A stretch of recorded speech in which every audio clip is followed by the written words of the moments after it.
Isang motor. Nandun, ayun, nandun. Yun ang problema ko naman, nawala na ako ng ilaw. Dali ko na lang yun doon sa'yo. Kailan ba ang alis mo? Matagal pa naman. Mayo pa.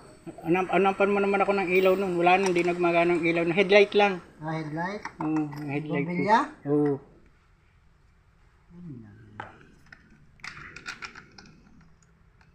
Ayan ako. Kaya hindi ko mapaano kasi inihinang pa yun sir eh. Yung ilaw noon.